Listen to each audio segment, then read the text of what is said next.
வணக்கம் நண்பர்களே, ஒரு PART-1 ரிமோட் ஆம்பிளிஃபையரை நம்ம எப்படி அசெம்பிள் பண்ணுறது சொல்லி இந்த வீடியோவில் நான் உங்களுக்கு சொல்கிறேன். இது வந்து ஃபஸ்ட்டு வந்து கோஆக்சியல் ஆப்டிக்கல் இன்புட் கொடுக்குறதுக்காக அதை பிளேட் மாட்டிட்டேன். அடுத்து ஸ்பீக்கர் ஜாக்கு ஒரு 4 எடுத்துக்கலாம். ஒரு RC ஜாக்கு 2 எடுத்துக்கலாம். ஒரு மெயின்ஸ் ஜாக்கெட் 1, பீஸ் 1, ஒரு 12 வோல்ட்டு எக்ஸாஸ் ஃபேன் 1 எடுத்துக்கலாம். ஃபஸ்ட்டு நம்ம ஜாமான்லாம் ஒதுங்க வச்சுக்கலாம். அதை அப்படியே கேமராக்குள்ளே வச்சுக்கிறேன். இப்போ 230 வோல்ட் மெயின்ஸ் நம்ம கொடுப்போம்ல, அந்த ஜாக்கு நம்ம ஃபஸ்ட்டு மாட்டிக்கலாம்.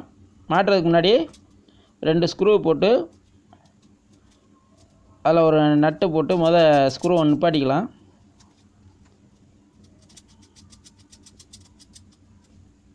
நம்ம எப்போயுமே வந்து ஸ்க்ரூவும் ஒரு நட்டு போட்டு ஃபஸ்ட்டு நிப்பாட்டினா தான் அந்த ஜாக்கு வந்து கரெக்டாக அந்த இடத்துல உட்காரும். இப்போ ஜாக்கை வச்சுட்டேன். இப்போ அதுக்கு மேலே வந்து ஒரு சின்ன வாசரு போட்டுக்கலாம். அந்த வாசர் போட்டால் தான் நம்ம நல்லா கிரிப்பாக பிடிக்கும். அதுக்கு மேலே ஒரு 2 நட்டு போட்டு ஃபஸ்ட்டு கை டைட் வச்சு டைட் வைக்கலாம். அடுத்து நட் டிரைவர் வச்சு நான் டைட் வைக்கிறேன். ரொம்ப டைட் ஏற்றக்கூடாது, அந்த பிளாஸ்டிக் உடஞ்சிரும். கரெக்டான டைட்டு வைக்கணும், அவ்வளோதான். அடுத்து இதை மாட்டியாச்சு. அடுத்து பீஸ் ஹோல்டரை நம்ம மாட்டணும். அந்த பீஸ் ஹோல்டரை நம்ம கரெக்டாக அந்த இடத்துல உள்ளே வச்சு அப்படியே நம்ம அந்த நட்டை வச்சு டைட் வச்சிடலாம். அது வந்து பிளாஸ்டிக் நட்டு தான்.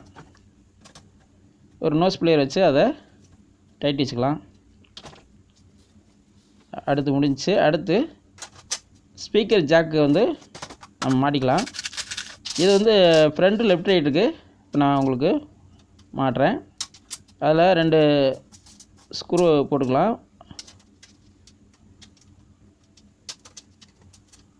போட்டு அந்த ஸ்க்ரூக்கும் பார்த்திங்கன்னா ஒரு சின்ன வாசர் போட்டுக்கணும். வாசர் போட்டுக்கிட்டு உங்களுக்கு காட்டுறேன் பாருங்க. வாசர் போட்டுக்கிட்டு ஒரு நட்டை போட்டு டைட் வச்சுக்கலாம். ஃபஸ்ட்டு எல்லாமே கையிலேயே டைட் வச்சுக்கலாம். ஃபஸ்ட்டு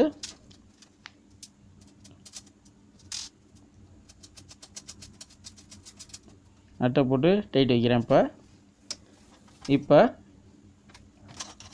ஃபஸ்ட்டு ஒன்று மாட்டியாச்சு. ரெண்டாவது வந்து சரவுண்ட் லெஃப்ட்டு சரவுண்ட் ரைட்டு அந்த ஸ்பீக்கர் ஜாக்கை நான் மாட்டுறேன். அதே மாதிரி தான் நம்ம ஸ்க்ரூவை போட்டு ஒரு வாசர் சின்ன வாசர் போட்டு நட்டு போட்டுக்கலாம்.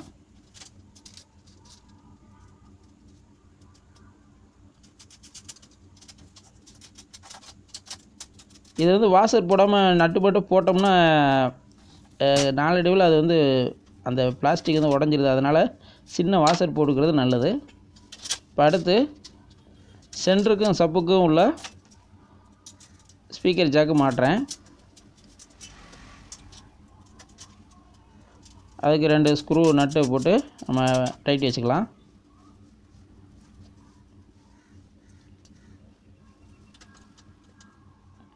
ஃபஸ்ட்டு ஸ்க்ரூ டிரைவர் வச்சு நான் டைட் வைக்கிறேன். அடுத்து நட்டு டிரைவர் வச்சு லேசாக டைட் வச்சுக்கலாம். ரொம்ப டைட் ஏற்றக்கூடாது, கரெக்டான டைட்டு வச்சுக்கணும், அவ்வளோதான். அடுத்து பக்கத்தில் ஒரு ஸ்பீக்கர் ஜாக்கு ஒன்று மாட்டுறேன். அது எக்ஸ்ட்ரா சப்வூஃபர் போகிறதுக்காக அந்த ஜாக் கொடுத்துருக்காங்க. இந்த ஆம்பிளிஃபையர் பொறுத்தளவுக்கு நான் எக்ஸ்ட்ரா சப்வூஃபர் போடலை. இருந்தாலும் வந்து நம்ம ஒரு ஜாக்கு போட்டோம்னா அதை கொஞ்சம் பார்க்க நல்லாயிருக்கும்.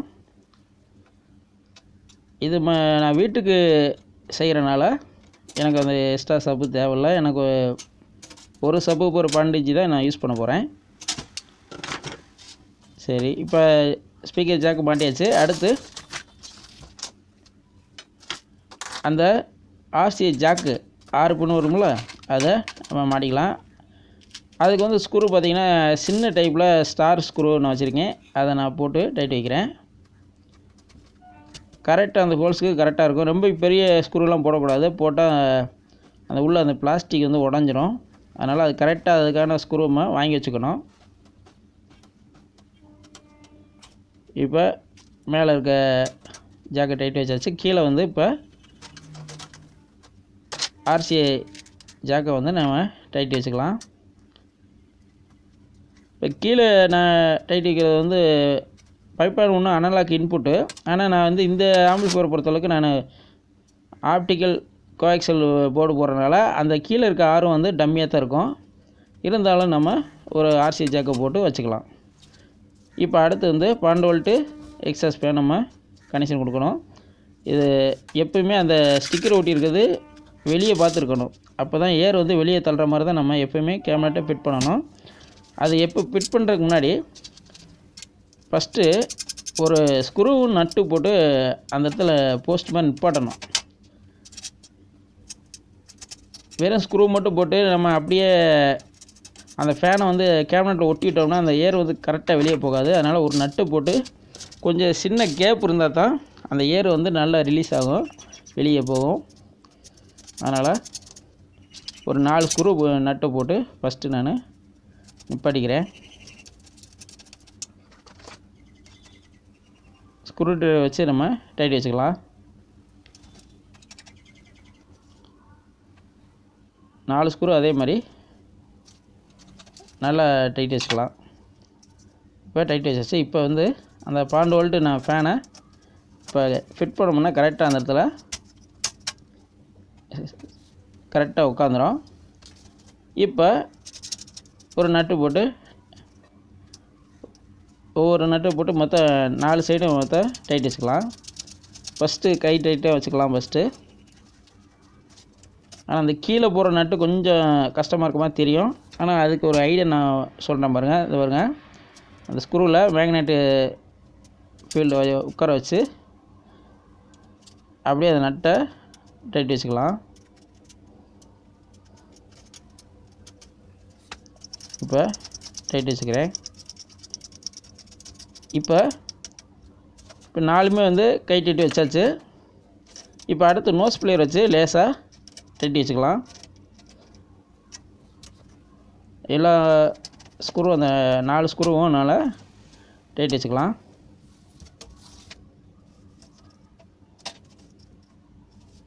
கீழே இருக்கிற மட்டும் கொஞ்சம் கரெக்டாக டைட் வைக்கணும். நான் எப்படி வைக்கிற பாருங்க, அது மாதிரி வச்சுக்கோங்க. அவ்வளோதான். இப்போ இந்த சைடு கொஞ்சம் டைட் வைக்க வேண்டியிருக்கு, வச்சிடலாம். வச்சாச்சு. இப்போ பேக் சைடு பேனலில் எல்லாமே நான் மாட்டிட்டேன். இப்போ நான் உங்களுக்கு காட்டுறேன் பாருங்கள்.